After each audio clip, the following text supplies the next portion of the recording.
rumah. Bayi ini harus dievakuasi akibat terjebak banjir di Desa Tanjung Sari, Kecamatan Cikarang Utara, Kabupaten Bekasi, Jawa Barat, hari Minggu kemarin.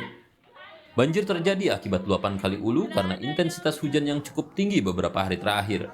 Banjir juga merendam 500 lebih rumah warga dari dua desa, yakni Desa Tanjung Sari dan Desa Karangraharja, Cikarang Utara, Kabupaten Bekasi. Dengan ketinggian air yang bervariasi mulai dari setengah meter hingga hampir 2 meter. Kedalaman kurang lebih hampir 2 meter. Ya, kedalaman hampir kurang lebih 2 meter itu. Ini memang setiap tahun ini selalu gini-gini terus setiap tahun. Jadi bingung untuk penyebabnya. Penyaluran airnya segitu emang adanya. Mungkin kurang besar atau gimana. Hampir di wilayah ini hampir setiap tahun seperti ini. Dikali sementara. Meski rumahnya terendam banjir, banyak warga yang masih bertahan di lantai 2 rumah masing-masing. Pemerintah setempat bersama TNI Polri juga sudah menyiapkan tempat pengungsian sementara. Sementara itu, genangan air juga mengepung Bandara Internasional Kertajati di Kabupaten Majalengka, Jawa Barat, Minggu sore kemarin. Genangan air ini terjadi akibat hujan lebat yang mengguyur wilayah Kabupaten Majalengka sejak Minggu pagi. Akibatnya, proyek pembangunan tol dalam Bandara Internasional Kertajati sempat tertunda. Di Pekalongan, Jawa Tengah, hampir sepekan banjir belum juga surut. Di sejumlah lokasi, ketinggian air mencapai 50 cm. Sepeda motor tak bisa dinaiki karena mesinnya terendam air dan harus dituntun mencari lokasi yang airnya lebih rendah. Selain itu, warga juga menutup ganggang dengan bambu agar tidak dilewati orang. Di sini, Bu? Sejak hari Kamis, Pak. Hari Kamis, terus kalau di sini sekarang seperti apa, Bu? Apa semakin tinggi atau gimana? Semakin tinggi, Pak. Semakin tinggi, tambah tinggi, ini tambah parah. Tambah parah.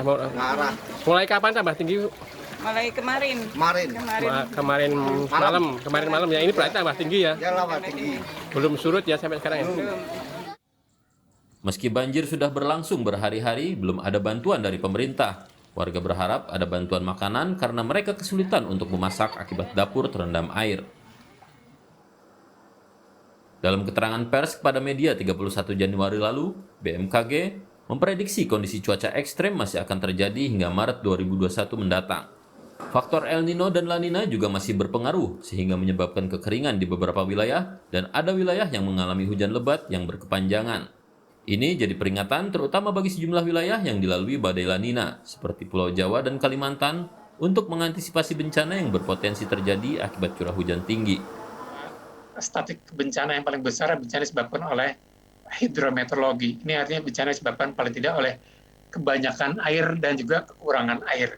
Jadi katakanlah dari ini yang secara global iklim kita punya beberapa event iklim ekstrim seperti 2015 kita punya El Nino kuat dan 2019 kita punya dipole mood yang kuat sehingga kita juga dihadapkan masalah dengan kekeringan yang cukup panjang. Ketika hujan yang terjadi 1-2 hari mudah menimbulkan genangan bahkan banjir dan longsor. Kenapa?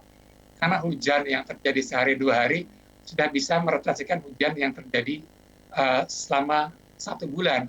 Misalnya. Kondisi cuaca ekstrem di awal tahun 2021 menurut BMKG diakibatkan oleh beberapa faktor. Perubahan iklim global akibat tingginya gas CO2 menjadi faktor penyebab meningkatnya suhu dan semakin pendeknya periode berulangnya badai El Nino ataupun La Nina. Tim Liputan, Kompas TV.